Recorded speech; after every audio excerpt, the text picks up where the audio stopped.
I was driving to the airport when I realized my passport was still at home. But when I walked back inside and heard my husband talking upstairs, I stopped. I moved closer. And what I heard made my hands shake and my heart turn to ice. I realized my passport was still at home when I was halfway to JFK Airport, my hands searching frantically through my carry-on bag and finding nothing but boarding passes and travel documents that were useless without that single crucial item. I had left it on my nightstand the previous evening after checking the expiration date one final time. The mistake felt catastrophic in the moment, threatening to derail the London conference I had been preparing for over the past 6 months. I took the next exit and drove back to Brooklyn Heights, my mind already calculating which later flights I could catch if I moved quickly enough. When I walked back inside our brownstone, the front door was unlocked, which should have been my first warning that something was wrong. Jackson never left doors unlocked. But I was too focused on retrieving my passport and getting back on the road to think about it carefully. Then I heard his voice from upstairs and the tone stopped me cold. He was speaking to someone with casual intimacy, discussing property transfers and foreclosure proceedings and how easy it had been to deceive me. I moved closer to the staircase, my legal training overriding the impulse to announce my presence. What I heard in the next 60 seconds made my hands shake and my heart turn to ice. My husband was not who I thought he was. Our marriage was not what I believed it to be. And I was standing in my own home, listening to him plan my complete destruction while he thought I was safely on my way to another continent.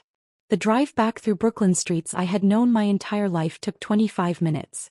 I kept replaying the morning in my head, searching for signs I had missed. Jackson had woken up before me as he often did on my travel days. I had found him in the kitchen making breakfast. French toast with cinnamon, my favorite.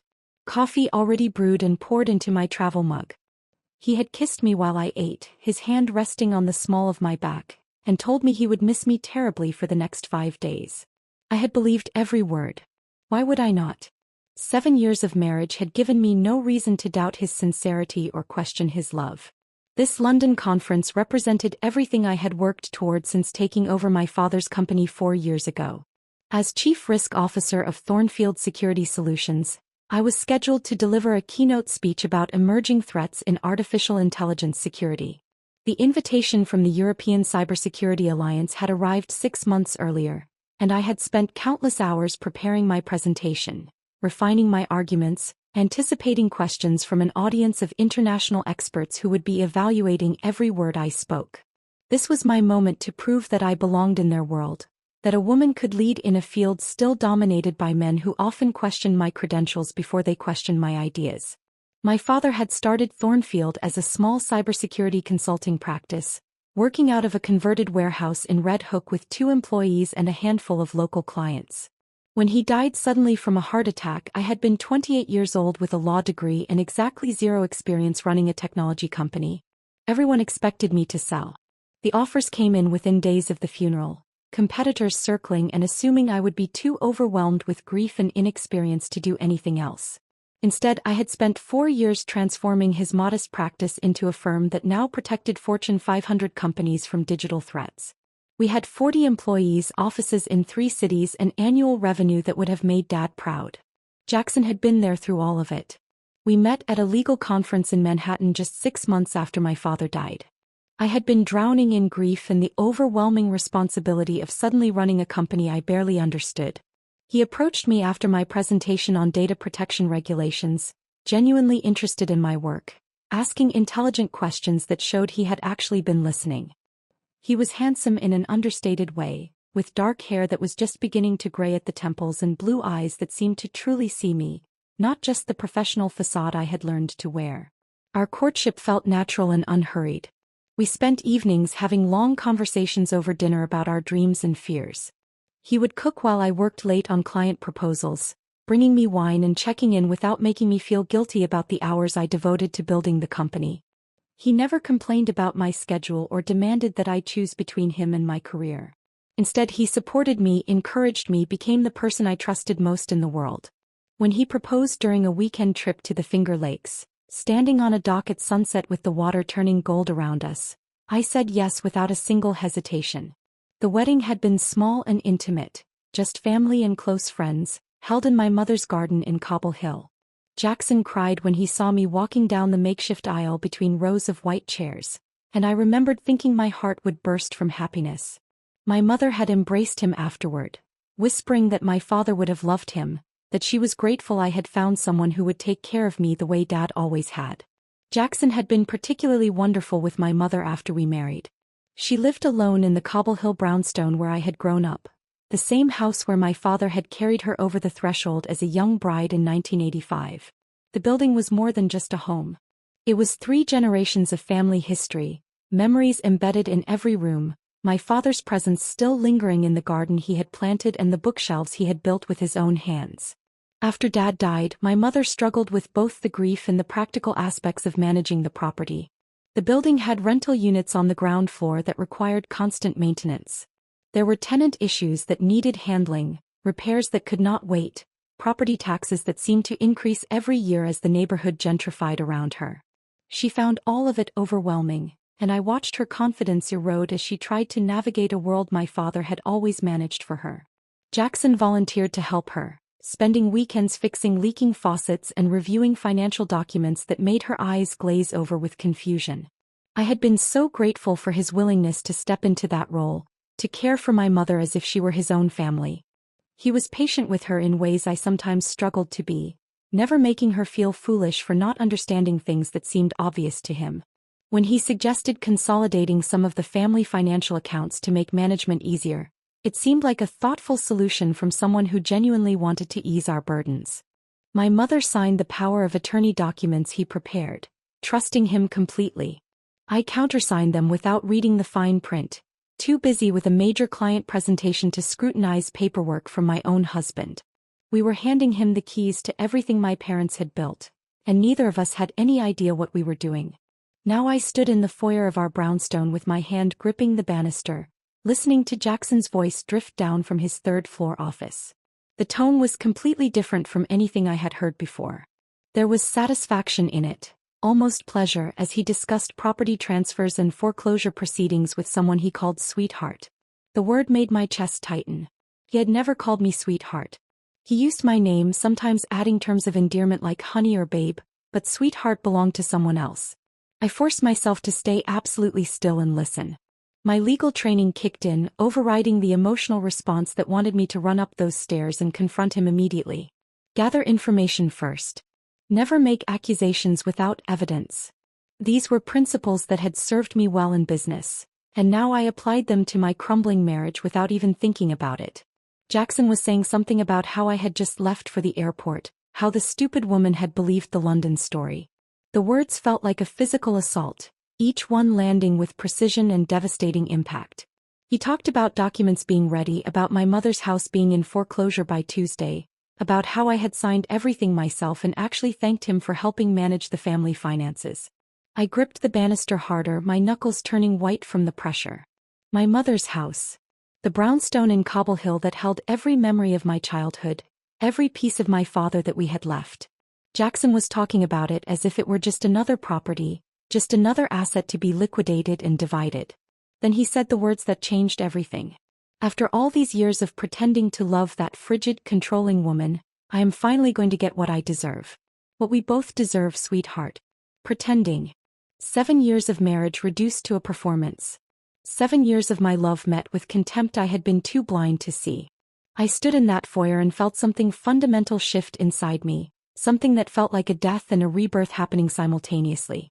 The woman who had walked out of this house 40 minutes ago no longer existed. She had been trusting, loving, perhaps even naive in her belief that the man she married was exactly who he presented himself to be. The woman standing here now was someone entirely different. Someone colder. Someone whose mind was already beginning to work through the implications of what she had heard with the same analytical precision she applied to cybersecurity threats at work. Jackson believed I was gone. He thought he had 5 days to finalize his scheme while I remained blissfully ignorant across an ocean. He had no idea I was standing 20 feet below him, listening to every word, my legal mind already beginning to catalog evidence and construct strategy. My hands were shaking, but not from fear or even heartbreak. They were shaking from rage that felt like electricity running through my veins, from the sudden understanding that I had been living inside an elaborate con for 7 years. and from the cold determination to make Jackson pay for every single lie he had ever told me. I needed to hear more.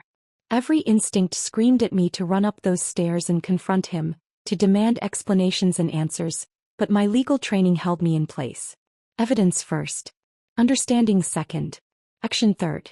I moved closer to the staircase with deliberate care, placing each foot carefully to avoid the spots I knew would announce my presence. The third step from the bottom always groaned under pressure. The landing halfway up had a loose board near the railing. 7 years of living in this house had taught me its language, and now that knowledge became my protection. Jackson's voice continued drifting down with perfect clarity. Our brownstone had been built in 1920 with high ceilings and original woodwork that carried sound in unexpected ways.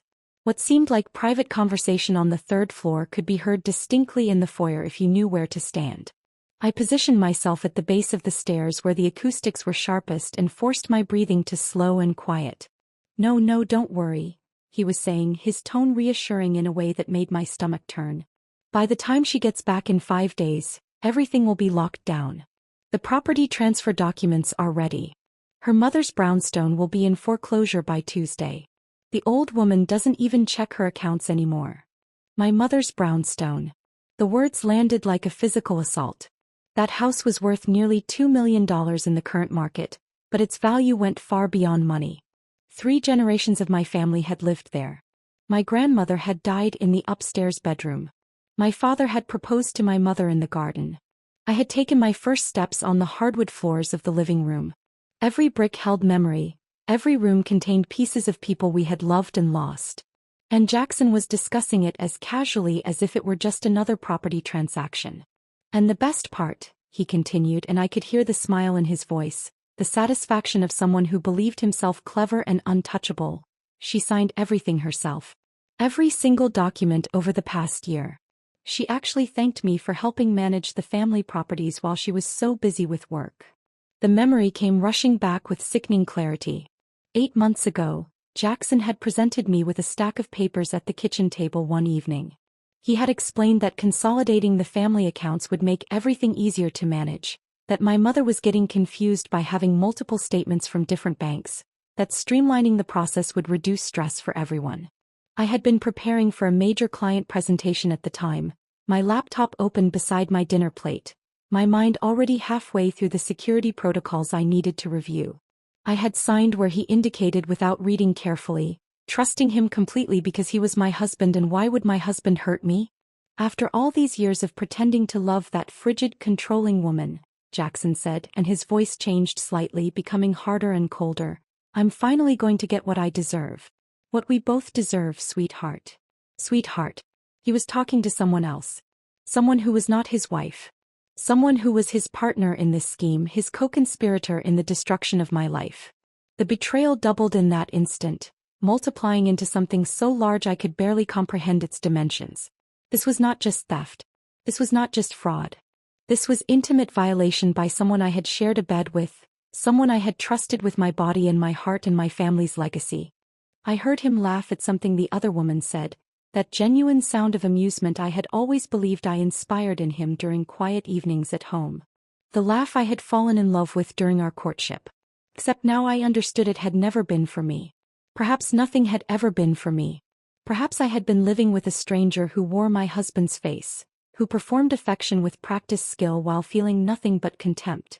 She'll land in London completely clueless, Jackson continued. I've already scheduled the bank appointments for tomorrow morning. The foreclosure auction is set for Tuesday afternoon.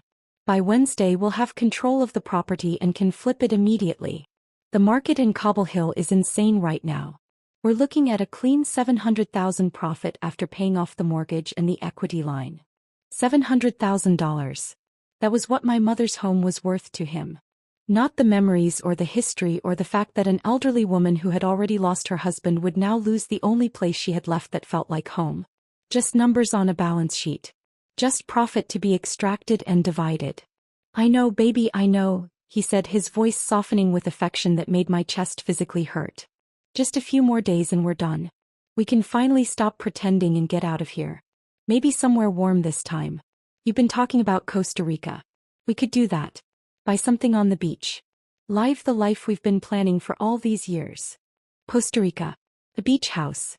The life they had been planning.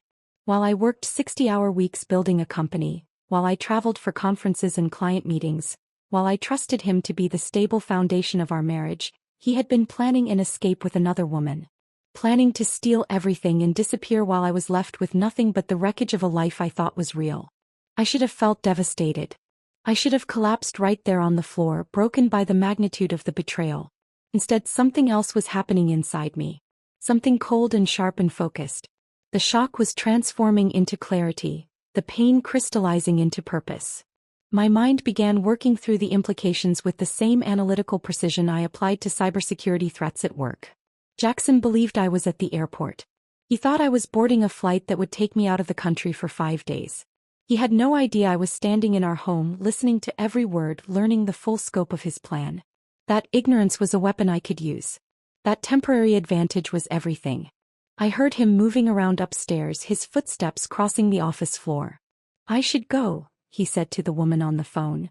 "I've got to meet with the attorney this afternoon to finalize the paperwork. I'll call you tonight after everything's signed. Love you, baby. Love you." He told her he loved her with the same casual ease most people used to say goodbye. How many times had he said those words to me while meaning absolutely nothing? How many moments of intimacy had been nothing but performance, calculation, strategic manipulation designed to keep me compliant and trusting? I heard the click of his phone disconnecting, then silence. He was probably reviewing documents, checking his timeline, making sure every piece of his plan was positioned correctly. He had no reason to suspect anything was wrong. No reason to believe his perfect scheme had just been exposed by something as mundane as a forgotten passport.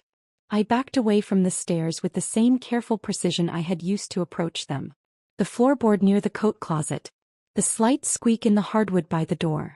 I avoided them all, moving like a ghost through my own home, until I reached the front door and eased it open just wide enough to slip through.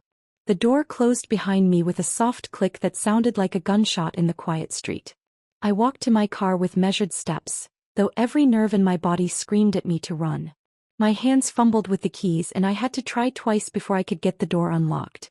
Once inside, I sat motionless for several long minutes, staring at our brownstone through the windshield, trying to reconcile the building I had loved with the crime scene it had just become.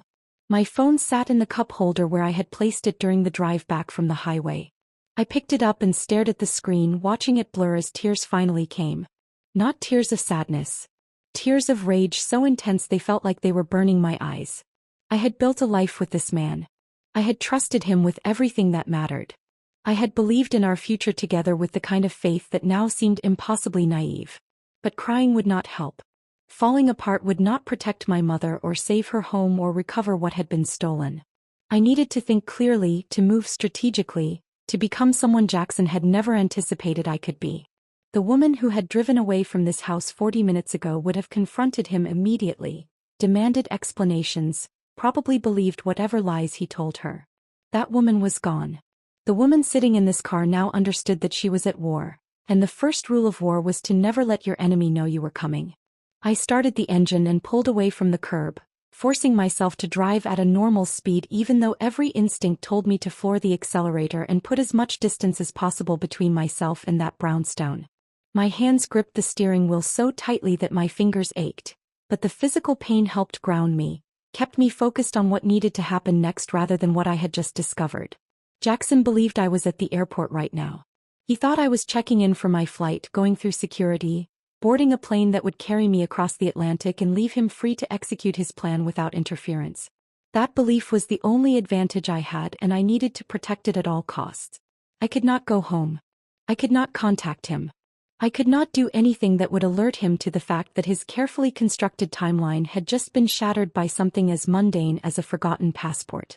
I drove through Brooklyn with no clear destination in mind at first, just moving, putting distance between myself and the life that had revealed itself to be a carefully staged performance. My phone sat in the cup holder and I kept glancing at it, half expecting Jackson to call and somehow know that I had overheard everything. But the screen remained dark and silent. He had no reason to suspect anything was wrong. In his mind I was already gone. After nearly 10 minutes of driving on autopilot, I found myself pulling into the parking lot of a coffee shop in Park Slope, 3 neighborhoods away from Brooklyn Heights. It was a place I had never been before, somewhere Jackson would have no reason to look for me even if he somehow discovered I had not boarded my flight. The coffee shop was quiet at this hour with only a few customers scattered at tables, most of them absorbed in laptops or books. I chose a booth in the back corner where I could see the entrance but remain relatively hidden from casual observation. My hands were shaking as I pulled out my phone. I needed help, but I needed to be strategic about who I contacted and what I revealed. The wrong move now could destroy everything. I took several deep breaths, forcing myself to think clearly despite the adrenaline still coursing through my system. Years of managing crisis situations at work had taught me that panic was the enemy of effective action. Assessment first. Strategy second. Implementation third. The first call went to Diana, my executive assistant. She answered on the second ring, her voice carrying its usual professional efficiency. "Mia, you should be boarding soon. Is everything okay? I need you to do something for me," I said, keeping my voice as steady as possible. "And I need you not to ask questions right now. Can you do that?" There was a brief pause, and I could almost hear her recalculating, recognizing the seriousness in my tone. Diana had worked for me for 6 years. She knew when something was genuinely wrong. "Of course. What do you need?" "Call the conference organizers in London. Tell them I've had a family emergency and cannot attend. Then I need you to cover for me at the office. If anyone asks where I am, tell them I'm at the conference as scheduled. Unreachable except by email." Another pause, longer this time. "Mia, what's going on? Are you safe?" That simple question nearly shattered the composure I was desperately trying to maintain. Diana was not just an employee. She had become a friend over the years, someone who noticed when I was stressed or overwhelmed, who brought me coffee during long afternoons and covered for me when meetings ran late. The concern in her voice made tears prick at my eyes, but I forced them back. "I'm safe," I managed to say. "I promise I'll explain everything soon. But right now I need you to trust me and do exactly what I'm asking." "You're in London," Diana said quietly. "Got it, Mia. Whatever's happening, I've got your back." I ended the call before my voice could break and sat staring at my phone screen for a long moment. One step completed. Now for the harder part. Vanessa had been my college roommate, the person who had seen me through my father's death and the early terrifying months of running Thornfield when I had no idea what I was doing. After graduation, she had become a forensic accountant, specializing in tracking hidden assets and uncovering financial fraud for law firms and private clients. We still met for dinner once a month when our schedules allowed, maintaining the kind of deep friendship that survives distance and busy careers. If anyone could help me understand the scope of what Jackson had done, it was Vanessa. She answered on the first ring. "Mia, I thought you were flying to London today. I need your help," I said, and this time I could not keep the slight tremor out of my voice. "And I need absolute confidentiality. Can you come to Brooklyn? Right now." "What's wrong? You sound strange." "Please, Vanessa. I can't explain over the phone. Can you come? I'm in my office in Manhattan. I can be there in 30 minutes. "Where?" I gave her the address of the coffee shop and hung up, then ordered a coffee I had no intention of drinking just to justify occupying the booth. The barista was young, probably a college student working a shift between classes, and she smiled at me with the kind of automatic friendliness that felt completely disconnected from the reality I was living in. I carried my coffee back to the booth and sat staring at the steam rising from the cup, watching it twist and dissipate in the air-conditioned atmosphere. Vanessa arrived in 28 minutes, her red hair pulled back in a professional bun, her expression shifting from concern to alarm as she slid into the booth across from me and got a good look at my face. "Talk to me," she said simply. So I told her everything I had overheard. The conversation about property transfers and foreclosures. My mother's brownstone being sold out from under her. The documents I had signed without understanding what they really meant. The woman Jackson called sweetheart, his partner in whatever scheme he had been running. By the time I finished, Vanessa's expression had transformed from alarm into the cold professional focus I had seen her use when analyzing financial records in court cases. "We need to look at your accounts," she said, already pulling her laptop from her bag. "All of them.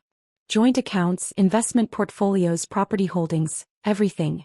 And we need to do it right now before he has any chance to realize you know. I can access most of it from my phone. I said, pulling up my banking app with fingers that still trembled slightly.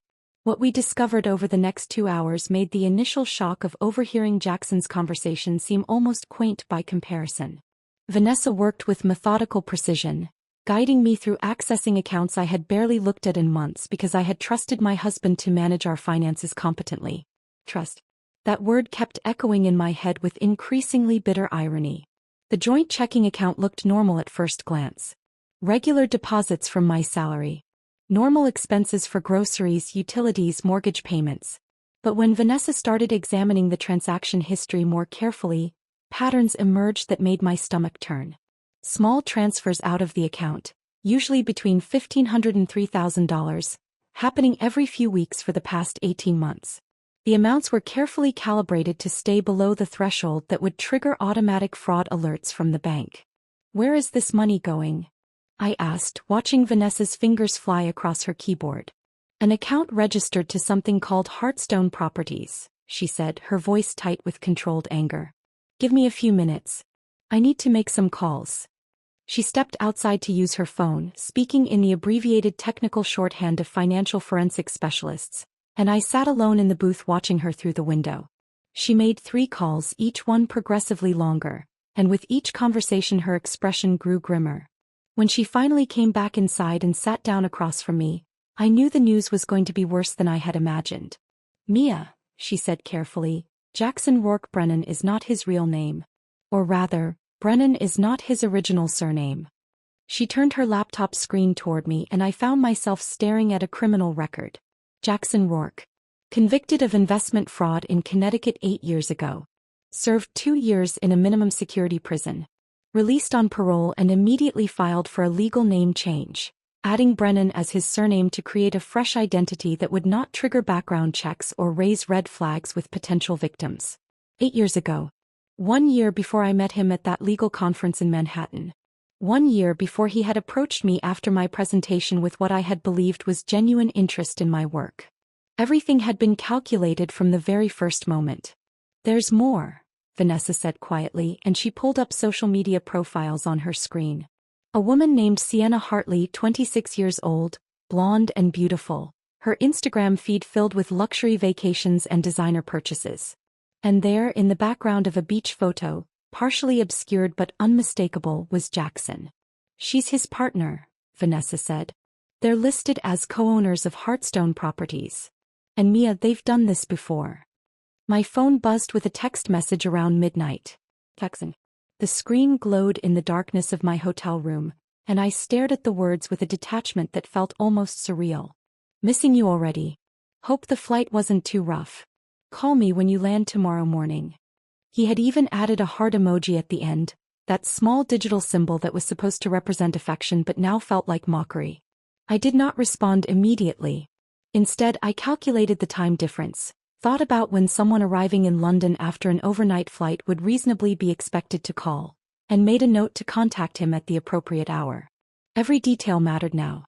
Every action had to support the fiction that I was exactly where he believed me to be. But sleep would not come that night. I lay in the unfamiliar bed of the Lower Manhattan hotel where I had checked in under Diana's name, staring at the ceiling and thinking about my mother. She would be asleep right now in the Cobble Hill brownstone, completely unaware that the home she had lived in for 40 years was being stolen from her. Jackson had scheduled the foreclosure auction for Tuesday. Today was Thursday. I had 5 days to stop it, but first I needed to understand exactly what he had done. Morning arrived with gray light filtering through the hotel curtains.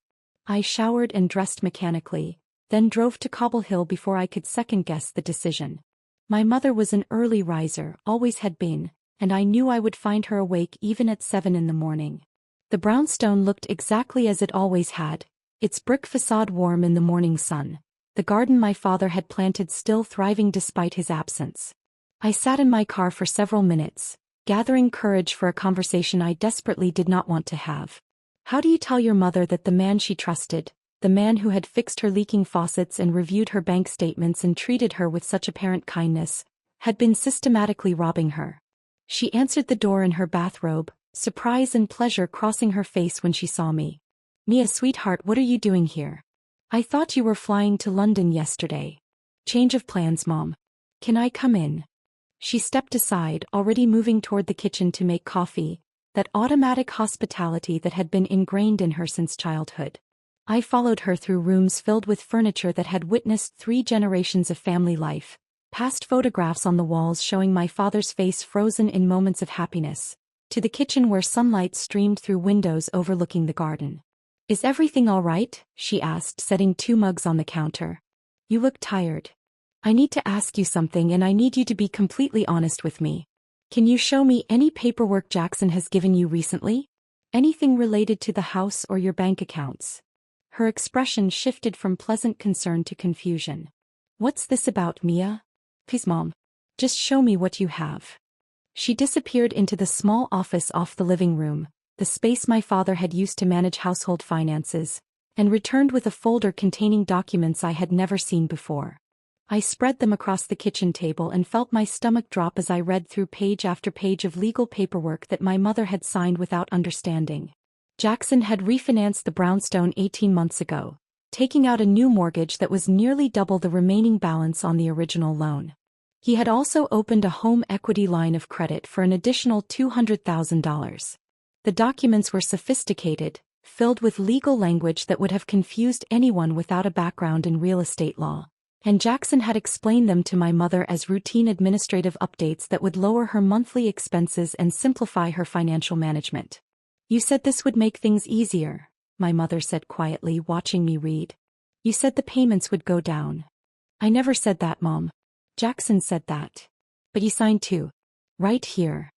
She pointed to a signature line, and I saw my own name written in handwriting that was close enough to mine to pass casual inspection but not quite right in the details. The forgery was good, professional, the work of someone who had practiced. "When did he have you sign these?"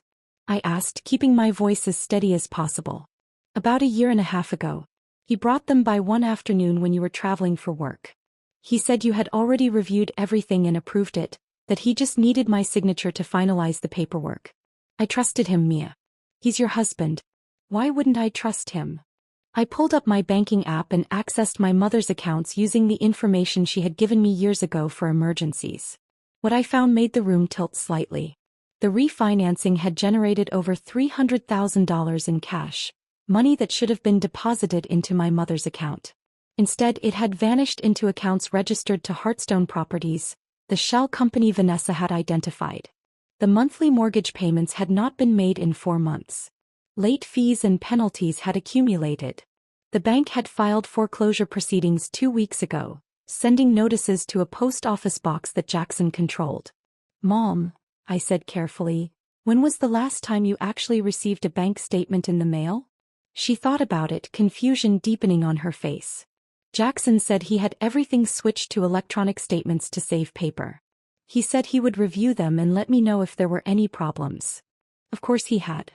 He had intercepted every piece of communication that might have alerted her to what was happening. She had been living in her home with no idea that she was about to lose it. "Your house is in foreclosure," I told her, the words feeling like stones in my mouth. "The auction is scheduled for Tuesday." The color drained from her face. She sat down heavily in one of the kitchen chairs, her hand reaching out to grip the table edge. "That's not possible. Jackson said everything was fine. He said the new mortgage made everything easier. Jackson has been stealing from you, Mom. From both of us. And I'm going to stop him, but I need you to trust me now and not contact him about any of this. Can you do that?" She nodded slowly, tears beginning to track down her face, and I felt rage burn through me with renewed intensity. This was not just about money or property. This was about destroying an elderly woman's sense of security, about taking advantage of her grief and vulnerability, about violating the trust she had extended to someone she believed was family. I spent the next 2 hours with my mother, going through every document Jackson had ever given her, photographing everything with my phone. Then I called Vanessa and gave her the information she needed to trace where the money had gone and document the fraud. My mother sat in silence through most of this, occasionally wiping tears from her face, struggling to process the reality that the man who had seemed so helpful had been systematically robbing her. "I should have paid more attention," she said finally. "I should have asked more questions. This is not your fault, Mom. Jackson is a professional. This is what he does. He targets people who are vulnerable and trusting, and he manipulates them so skillfully that they never see it coming. But even as I said those words, I felt the weight of my own guilt. I had brought Jackson into our lives. I had vouched for him, trusted him, given him access to everything that mattered. If anyone should have seen through his performance, it should have been me. That afternoon I drove to Martin's office in downtown Manhattan, the corporate attorney who had handled Thornfield's legal matters since my father first started the company. I had called ahead to tell him I needed to see him urgently and privately, that I could not come to Thornfield's offices because I was supposed to be in London and could not risk being seen by employees who might mention it to Jackson. Martin's office occupied the 42nd floor of a glass tower overlooking the East River, all polished surfaces and expensive art that projected competence and success. He met me in a private conference room, his expression grave as I laid out everything Vanessa had discovered about Jackson's true identity and the scope of his fraud.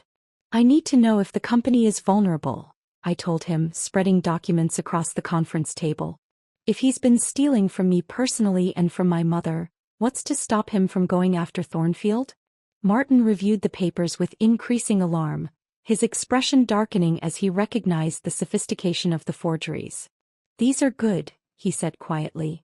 Really good. Someone with inside knowledge of how your corporate paperwork is structured created these. He pulled up digital files on his laptop, comparing the forged documents to legitimate ones in Thornfield's records. The similarities were disturbing. Jackson had somehow gained access to corporate templates, authorization forms, insurance documents that should have been completely secure. If he presents these to the right people at the right time, Martin said, he could potentially freeze company assets pending resolution of ownership questions. He could make a claim against the business in a divorce proceeding. He might even be able to position himself as having a stake in the company through some of these forged authorizations. My father's legacy. Everything I had built over 4 years of relentless work. All of it vulnerable because I had trusted the wrong person. What do we do? I asked. We file protective orders immediately. Emergency injunctions preventing any transfer of corporate assets or ownership claims. I'll have them drafted and filed within 2 hours. I left Martin's office feeling slightly less powerless but no less angry. Jackson had not just targeted me. He had targeted everything and everyone I cared about. My mother. My company. The legacy my father had left behind. That evening, I returned to my hotel room and did something I had been avoiding since this nightmare began. I called Jackson. Not from my regular phone, but from a burner device Vanessa had purchased for me, routing the call through a VPN service that would make it appear I was calling from London. Every detail had to be perfect. Every element of the performance had to be flawless. He answered on the second ring, his voice warm with what I now recognized as manufactured affection. Hey babe. How was your first day at the conference? I forced myself to sound tired but enthusiastic, the way someone would after a long day of presentations and networking. Exhausting but good. The keynote this morning was fascinating, all about quantum encryption protocols. I took so many notes my hand is cramping. That sounds like you, he said with a laugh that used to make me smile. Always the perfectionist. Did you get a chance to eat anything or were you too busy impressing everyone? The casual intimacy in his tone made my skin crawl, but I maintained my composure. Grabbed a sandwich between sessions. The time difference is hitting me harder than I expected. I think I'm going to turn in early tonight. Good idea. Get some rest. I miss you. Miss you too, I said, the lie tasting like ash in my mouth. I'll call you tomorrow after my presentation. After we hung up, I sat staring at the phone in my hand, marveling at how easily the deception had come. Was this what Jackson felt every time he spoke to me? This strange disconnect between the words being spoken and the reality underneath? The thought made me feel sick, but I pushed the feeling aside. There would be time for processing the emotional damage later. Right now, I needed to focus on strategy. The next morning, Friday, I met with Vanessa in a different coffee shop, this one in the financial district near where Sienna lived. Vanessa had spent the past 2 days tracing every financial thread of Jackson's operation, and the picture she had assembled was staggering in its scope and audacity. $647,000, she said, sliding a folder across the table toward me. That's how much they've taken from you and your mother combined. But there's more in accounts tied to previous victims. I estimate they've stolen close to $2 million over the past decade. $2 million. Multiple lives destroyed. And for what? So Jackson and Sienna could live in luxury apartments and take expensive vacations while their victims struggled to rebuild from the wreckage? I found something else, Vanessa continued, her expression grim. Rachel Montgomery, the doctor in Connecticut? She's not the first victim. There was a woman before her. Patricia Ellis. She was an investment banker in Boston. Jackson and Sienna took her for nearly $800,000 9 years ago. After they disappeared with her money, Patricia tried to rebuild, but the stress triggered a heart condition she didn't know she had. She died 6 months later. She was 39 years old. The folder contained photographs Vanessa had pulled from old social media accounts and news articles. Patricia Ellis smiling at a charity gala. Patricia Ellis receiving an award for financial excellence. Patricia Ellis's obituary, listing a heart attack as cause of death but making no mention of the fraud that had preceded it.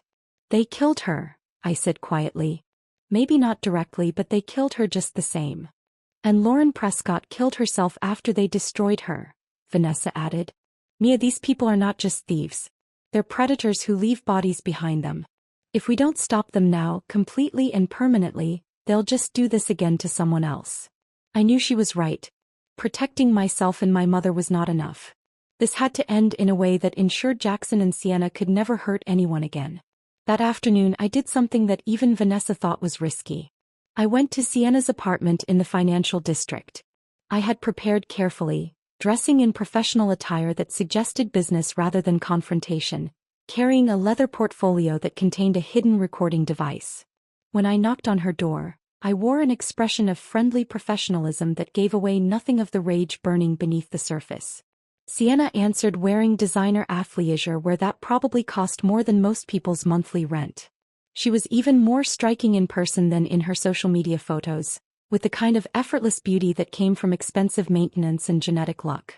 Her expression was friendly but cautious, the wariness of someone who lived a life built on deception and had learned to evaluate threats quickly. "Can I help you?" she asked, not opening the door fully. "I hope so. My name is Jennifer Ross. I'm a freelance journalist writing a feature about young entrepreneurs in the property investment space. Your name came up in my research and I was hoping you might have a few minutes to talk about your success with Hearthstone Properties." I watched her expression shift from caution to interest. Greed and vanity, the twin weaknesses that made con artists vulnerable to being conned themselves. She opened the door wider and gestured me inside. Her apartment was exactly what I had expected. Floor-to-ceiling windows overlooking the harbor. Furniture that belonged in design magazines. Art on the walls that was either very expensive or very good reproductions.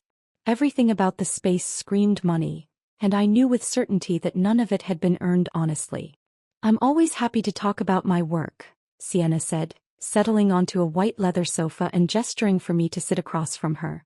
"What specifically would you like to know?" I asked her questions about property investment, about her business model, about how she had achieved such success at a young age. She answered with practiced smoothness, weaving a story about market research and smart investments and taking calculated risks. Every word was a lie, but she delivered the lies with complete confidence. After about 15 minutes of this performance, I shifted the conversation slightly. "I'm particularly interested in how you identify undervalued properties. What's your process for finding opportunities that other investors might miss?" "Well, it's really about understanding human psychology," she said, warming to the topic. "People make emotional decisions about property, especially when they're in vulnerable situations. If you can identify those situations early, you can position yourself to acquire assets at below market value." Vulnerable situations. She was describing her victims without even realizing it. "That's fascinating," I said, leaning forward slightly. "Can you give me a specific example? Obviously nothing confidential, but maybe a general scenario of how this works in practice." She hesitated for just a moment and I could see her calculating whether to continue. But the combination of flattery and what she perceived as journalistic interest won out over caution. "Okay, so for instance, there's a property in Cobble Hill we're closing on next week. The owner is an elderly woman who got overwhelmed managing the building after her husband died. We helped her refinance to make things easier, and now we're positioned to acquire the property at the foreclosure auction for about 60% of its market value. Once we flip it, we're looking at a profit of around $700,000. My mother's house. She was sitting in her luxury apartment, discussing the theft of my mother's home with the casual indifference of someone describing a routine business transaction. The recording device in my portfolio captured every word. That's impressive, I said, keeping my voice neutral despite the fury building in my chest. And you do this with a partner, correct? Jackson Brennan. Jackson Rourke, she corrected automatically, then caught herself. I mean, yes, Jackson Brennan. We've been working together for years. I pulled out my phone and opened it to a photograph.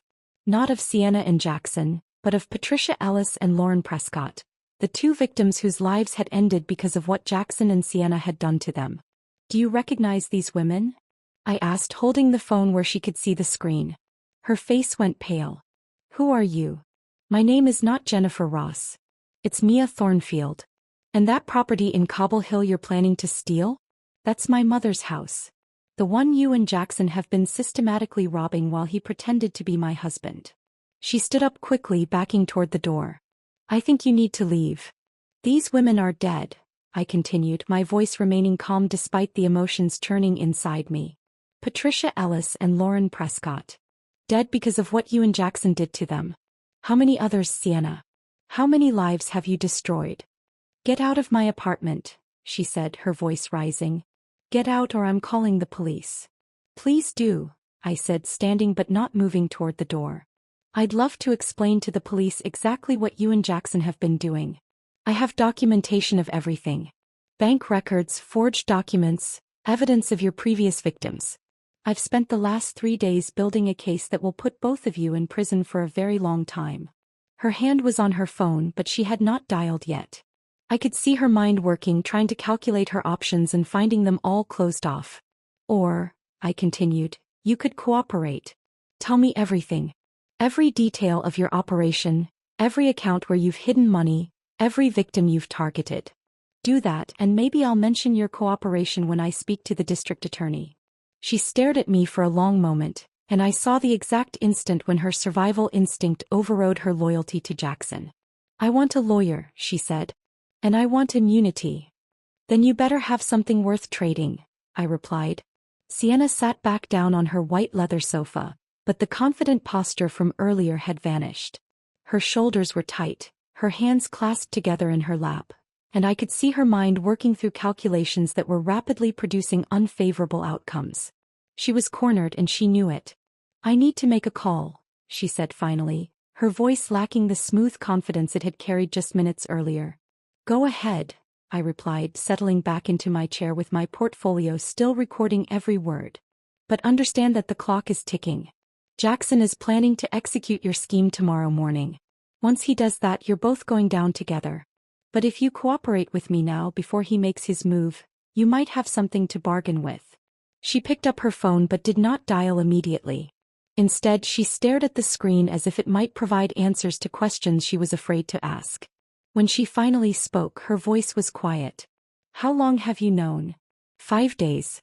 I came home for my passport and heard Jackson on the phone with you, discussing how stupid I was and how easy it had been to fool me. I've spent every moment since then building a case against both of you. She looked up at me, and for the first time I saw something other than calculation in her expression. Fear, genuine and undisguised. He said you were in London. That's what he believes. That's what everyone believes except the people helping me build the case against him. Against both of you. I want a deal, she said abruptly. Full immunity in exchange for everything I know. That's not my decision to make.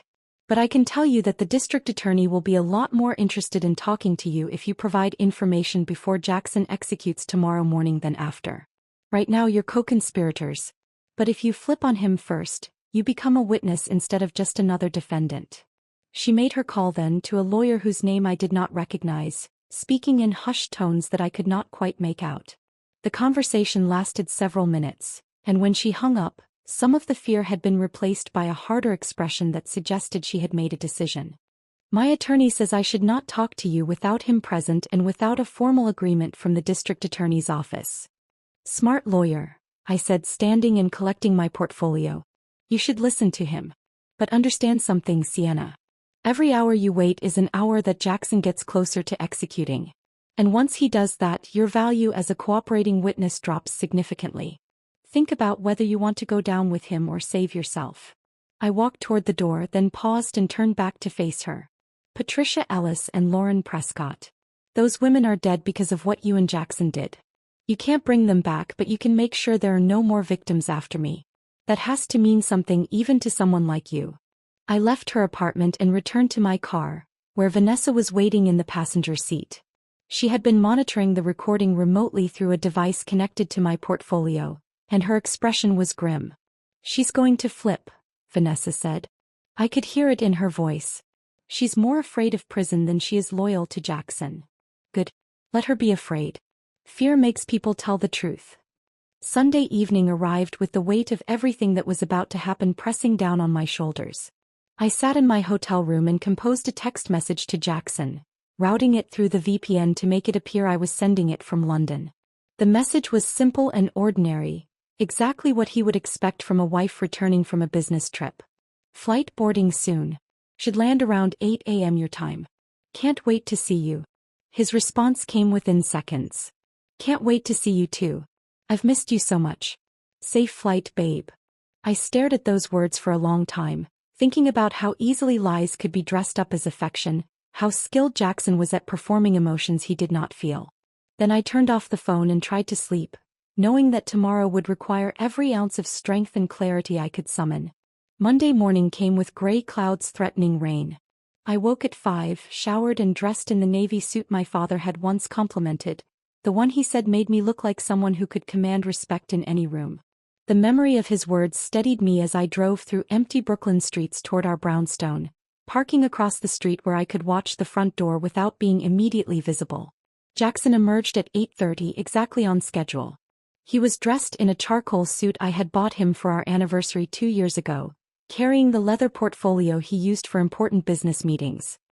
He looked confident, purposeful, a man who believed himself to be on the verge of a major success. He got into his car and pulled away from the curb, and I followed at a careful distance. His first destination was the bank in Cobble Hill that held my mother's mortgage. I knew from Martin's preparation that Jackson planned to finalize the foreclosure paperwork and arrange to purchase the property through one of his shell companies. What he did not know was that Martin had spent the weekend coordinating with the bank's legal department, presenting evidence of fraud and securing their cooperation in what was about to happen. I parked half a block away and watched as Jackson walked through the bank's front doors. He was inside for less than 3 minutes before he came back out, and even from a distance I could see that something had changed in his demeanor. His confident stride had been replaced by something quicker, more agitated. He was on his phone before he reached the sidewalk, his free hand gesturing sharply as he spoke to whoever was on the other end. I did not need to hear the conversation to know what had happened. Martin had been waiting inside with the emergency court order staying the foreclosure, along with bank officials who had been briefed on the fraud investigation. Jackson's perfect plan had just encountered its first major obstacle, and he was trying to understand how it had happened. He got back in his car and drove toward Manhattan, and I continued following. His next stop would likely be his attorney's office, or perhaps he would try to access some of the accounts he had been planning to drain. Either way, he was about to discover that every avenue he had carefully constructed over the past 18 months had been blocked. But I was not ready to confront him yet. I wanted him to spend a few more hours trying to execute his scheme, running into barrier after barrier, watching his plan collapse piece by piece before he understood who was responsible. Only then would I appear and let him see what his perfect victim had become. Instead, I drove back to Brooklyn Heights and let myself into our brownstone through the back entrance. I moved through the house quietly, gathering a few items I would need and securing copies of documents that would be evidence in the criminal case. I could hear Jackson's voice upstairs in his office, speaking on the phone with increasing frustration and urgency. "Something's wrong," he was saying. "The foreclosure was blocked. Emergency court order," they said. "And the bank accounts are frozen. Someone filed injunctions. Who could have done this? She's supposed to be in London. She doesn't even know." I climbed the stairs without trying to hide my footsteps this time. The third step from the bottom creaked under my weight, and I heard Jackson's voice cut off mid-sentence. When I reached the doorway of his office, he was standing by his desk with his phone still in his hand, staring at me with an expression of complete incomprehension. "Mia? What are you doing here? Why aren't you in London? I stepped into the office, maintaining a distance that felt safe and strategic. I never went to London, Jackson. I came back for my passport and heard you on the phone with Sienna, planning to steal everything from me and my mother. I've spent the last 5 days building a case against you. His face went through several rapid transformations. Confusion, alarm, calculation, and finally an attempt at the concerned husband expression that had fooled me for 7 years. I don't know what you think you heard, but you've clearly misunderstood something. Let me explain. Stop, I said, my voice cutting through his attempt at manipulation. I know everything, Jackson. Or should I call you Jackson Rourke? That's your real name, isn't it? The one you used before you went to prison for fraud in Connecticut. He froze completely, every practiced expression falling away to reveal something raw and desperate underneath. I know about Sienna, I continued. I know about Patricia Ellis and Lauren Prescott and Rachel Montgomery. I know about the shell companies and the forged documents and the $600,000 you've stolen from me and my mother. And I know that right now, every account you plan to drain is frozen, every property you plan to steal is protected, and every institution you plan to defraud has been notified about who you really are. Jackson's mouth opened and closed without producing sound, his brain visibly struggling to process what was happening. The man who had been so confident just hours earlier, who had believed himself to be executing the perfect crime, was now standing in his own office facing the complete destruction of everything he had built. You don't understand, he finally managed to say, his voice taking on a pleading quality I had never heard before. It's not what you think. Yes, I made mistakes, but I can explain everything. We can work this out together. Stop talking, I said, my voice carrying a coldness that surprised even me. Every word out of your mouth is another lie, and I'm done listening to lies. The police are on their way. A detective from the district attorney's office will be here within the hour. You can save your explanations for them. He took a step toward me and I instinctively moved back, my hand reaching for my phone. The movement stopped him and I saw something shift in his expression. Recognition, perhaps, that the woman standing in front of him was not the person he had married, not the trusting victim he had spent 7 years cultivating. Mia, please. Just listen to me for 5 minutes. Let me explain how this happened, how things got out of control. I never meant for it to go this far. You never meant to steal $600,000 from me and my mother? You never meant to forge documents and commit fraud? You never meant to target me specifically after my father died because you saw me as vulnerable and wealthy? Which part of your decade-long pattern of destroying women's lives did you not mean to do, Jackson? His face flushed red, anger finally breaking through the desperate attempt at manipulation. You think you're so smart, don't you? Think you've won something here? You have no idea what you've done. You have no idea who you're dealing with. Actually, I know exactly who I'm dealing with. Jackson Rourke, convicted fraudster, serial con artist, predator who has destroyed multiple lives and left at least 2 women dead. I know exactly who you are now. The only question is whether you understand who I am. The sound of sirens approaching made both of us turn toward the window. 3 police cars were pulling up in front of our brownstone, their lights flashing in the gray morning. Jackson's face went white as he watched officers emerge from the vehicles and approach the front door. This is your fault, he said, turning back to me with venom in his voice. You couldn't just let things be. You had to go digging, had to ruin everything. We could have worked this out quietly, but you had to make it into this. No, I said firmly. This is your fault. Every single consequence you're about to face is the direct result of choices you made. You chose to target me. You chose to steal from my mother. You chose to build your entire life on fraud and manipulation. Own it, Jackson. For once in your miserable existence, own what you've done. The doorbell rang, followed by heavy knocking. I walked past Jackson and down the stairs to let the police inside, leaving him standing alone in his office with nowhere left to run.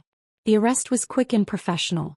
Detective Morrison from the district attorney's office read Jackson his rights while 2 uniformed officers secured the scene and began collecting evidence. I watched from the living room as they led Jackson down the stairs in handcuffs, his expensive suit looking suddenly rumpled and wrong on him, his face a mask of barely controlled panic. As they walked him past where I was standing, he looked at me one final time.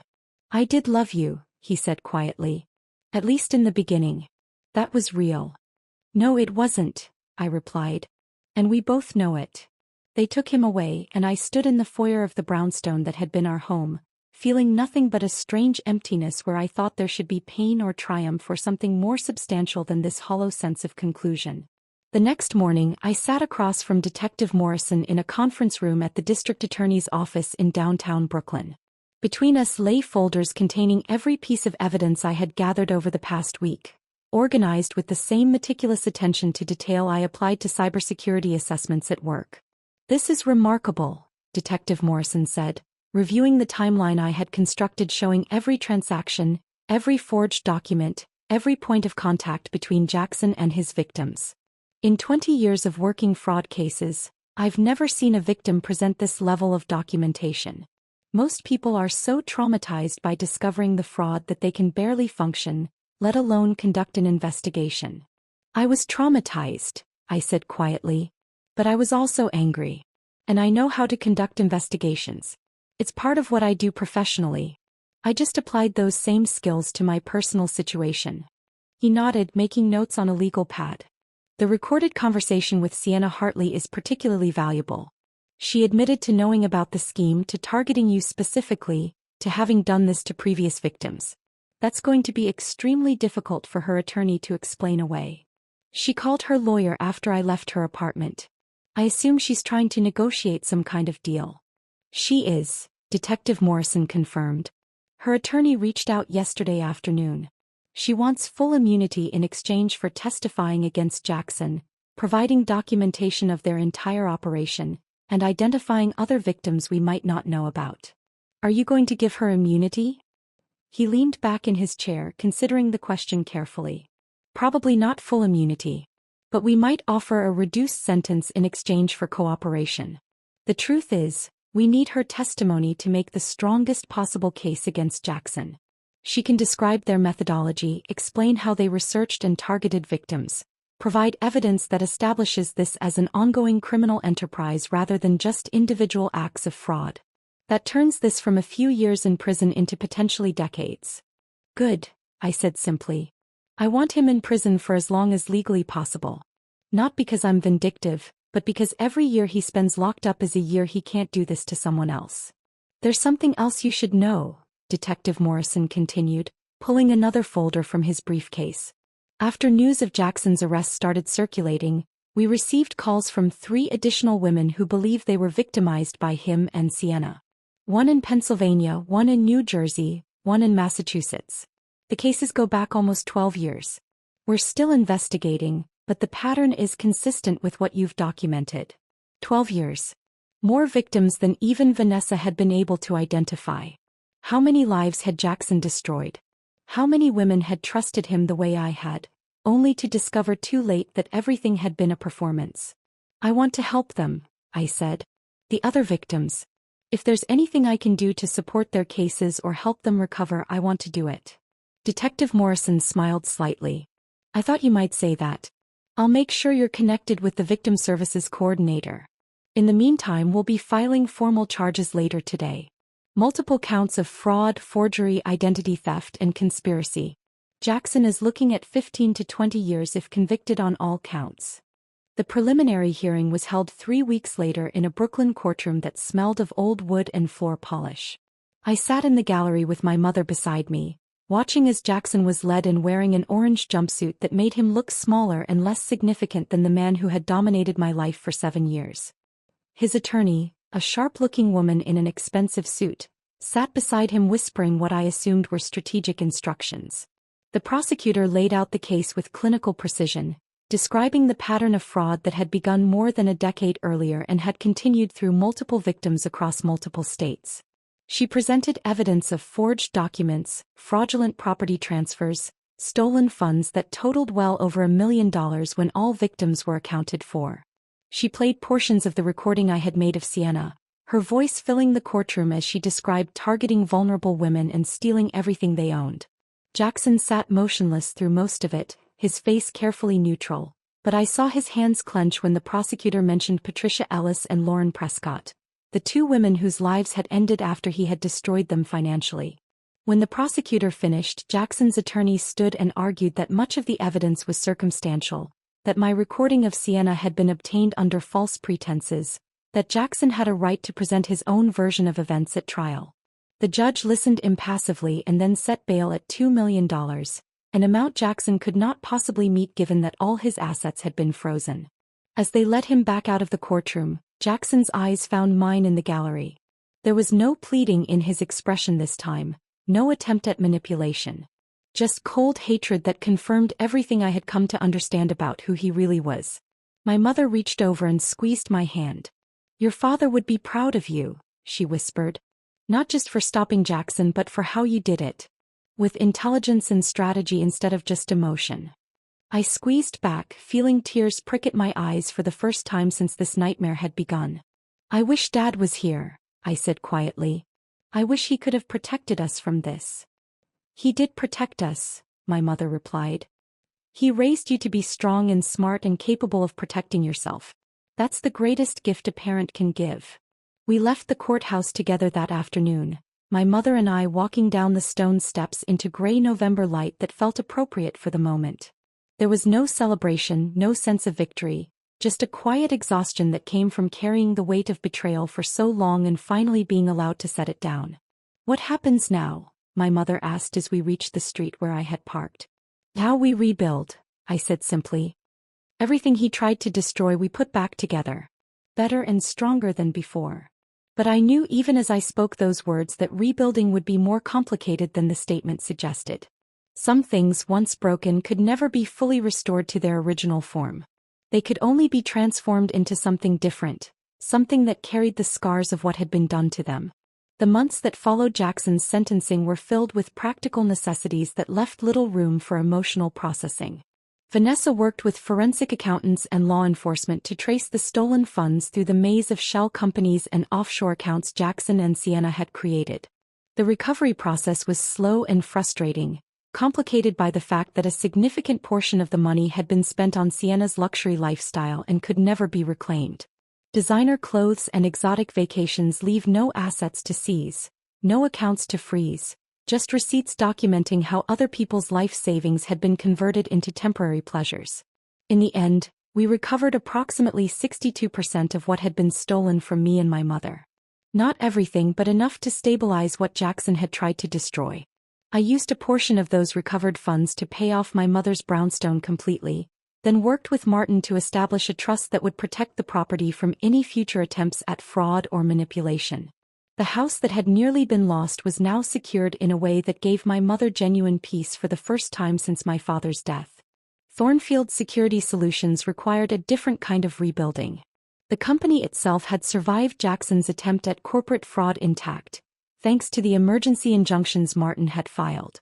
But the public nature of the case had raised questions among some clients about whether my personal vulnerabilities indicated weaknesses in the security protocols we provided to protect their organizations. I spent months in meetings explaining to executives and board members how even the most sophisticated security measures could be compromised by social engineering and manipulation, how Jackson's fraud was less about technological vulnerabilities and more about human psychology. What surprised me was that most clients found my willingness to be transparent about what had happened to me more reassuring than troubling.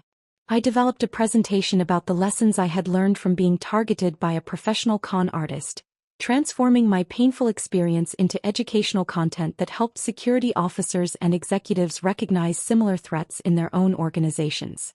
The presentation became one of our most requested offerings, and Thornfield actually gained clients as a result of my public discussion of how manipulation and fraud operate in practice rather than just in theory. But the professional rebuilding was easier than the personal recovery. I found myself unable to trust in ways that had once come naturally. Every new person I met was evaluated through a lens of suspicion that I could not turn off. Every act of kindness was examined for hidden motives. Every relationship was tested for signs of manipulation or performance. I knew intellectually that this was not a healthy way to live, that Jackson had damaged something fundamental in my ability to connect with other people. But knowing something intellectually and being able to change it emotionally were entirely different challenges. Diana noticed the change in me during our weekly planning meetings.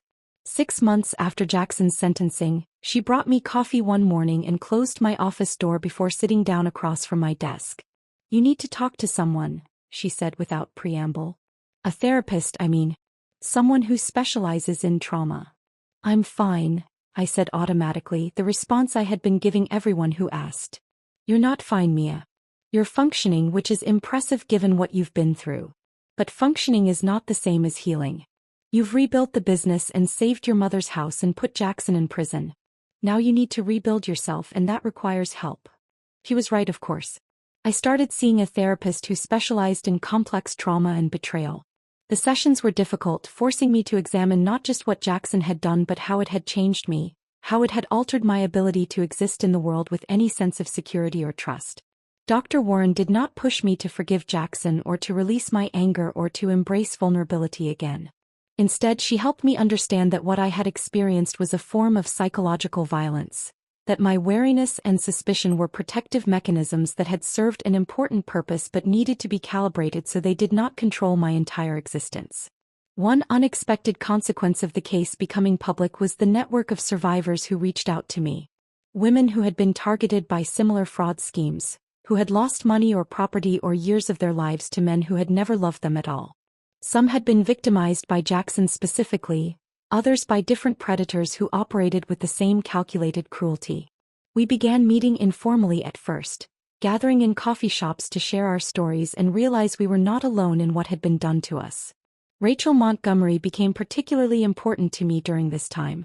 She was Jackson's first known victim, the doctor in Connecticut who had lost her medical practice and nearly $400,000 before discovering the truth. Rachel had spent years blaming herself, questioning her own judgment, wondering how she could have been foolish enough to trust someone so completely. Meeting her and hearing her story helped me understand that what had happened to me was not about my intelligence or sophistication or professional competence. It was about encountering someone whose entire skill set was built around manipulation and deception. Together, Rachel and I and several other survivors formed what we called the Fraud Prevention Network. We spoke at conferences about financial crimes and domestic fraud. We wrote articles for business publications about the warning signs of systematic manipulation. We lobbied for stronger legal protections for fraud victims and better support systems for people trying to rebuild after having their lives systematically dismantled. The work gave me a sense of purpose that went beyond just my own recovery. It allowed me to believe that something good could emerge from the worst experience of my life. 2 years after that Wednesday afternoon when I forgot my passport and accidentally uncovered the truth, I stood in my new apartment in Manhattan looking at my reflection in the bathroom mirror. The woman staring back at me was different from the person I had been. Harder in some ways, more careful, less willing to extend trust without verification. But also stronger, more resilient, more certain of her own capabilities and judgment. I had sold the Brooklyn brownstone 6 months after Jackson's sentencing. I could not continue living in the space where he had performed his greatest role, where every room held memories that were now contaminated by the knowledge that nothing had been real. My new apartment was smaller, a 2-bedroom in the Upper West Side with large windows that filled the space with natural light. I had decorated it carefully with furniture I chose myself, artwork that meant something to me personally, books that lined the shelves and reminded me that knowledge and understanding were worth pursuing even when they came with pain. I dated occasionally, though never seriously. I went to dinner with men I met through work or was introduced to by friends, and I was always cordial and sometimes even enjoyed their company. But I never allowed anyone to get truly close, never let down the walls I had built to protect myself from being vulnerable again. Some people told me I was being too careful, that I needed to learn to trust again or I would spend the rest of my life alone. But I disagreed with their assessment. I was not being overly careful. I was being appropriately cautious. I had learned what human beings were capable of when given access to your trust and resources, and I had no intention of forgetting those lessons. My mother worried about me, though she tried to hide it. She would visit my apartment and comment on how quiet it was, how empty it felt despite the furniture and artwork. She would ask if I had met anyone interesting lately, her tone carefully casual but her concern obvious underneath. I would reassure her that I was fine, that I was focused on my work and my advocacy and the life I was building on my own terms. She would nod and say she understood, but I could see in her eyes that she wondered whether Jackson had stolen not just money but also my ability to believe in genuine human connection. Perhaps he had. Or perhaps I had simply learned a truth about the world that other people were fortunate enough to avoid. Either way, the woman in the mirror was the woman I had become. Not broken despite what others might think. Not damaged beyond repair. simply changed in ways that could not be undone, carrying knowledge that could not be forgotten, living with a clarity about human nature that was both burden and protection. I thought about Jackson sometimes, locked in a federal prison upstate where he would spend the next decade and a half. I wondered if he understood what he had done, if he felt remorse for the lives he had destroyed, or if he simply regretted getting caught. I suspected the latter. People like Jackson did not experience genuine remorse because they did not see other people as fully human. We were resources to be exploited, roles to be performed, obstacles to be overcome or avoided. But he had made one critical mistake. He had targeted someone who refused to be destroyed, someone who had the resources and intelligence and sheer stubborn determination to fight back. And in doing so he had created exactly the kind of enemy he should have feared most. The woman in the mirror smiled slightly at that thought, then turned away and went back to living the life she had built from the ruins of betrayal. If this story of strategic revenge kept you captivated until the very end, hit that like button right now. My favorite part was when Mia stood in her foyer listening to Jackson's phone conversation, realizing in that single moment that her entire marriage had been an elaborate lie. What was your favorite moment? Drop it in the comments below. Don't miss more compelling stories like this. Subscribe and hit that notification bell so you never miss an upload. You never miss an upload. You never miss an upload. You never miss an upload. You never miss an upload. You never miss an upload.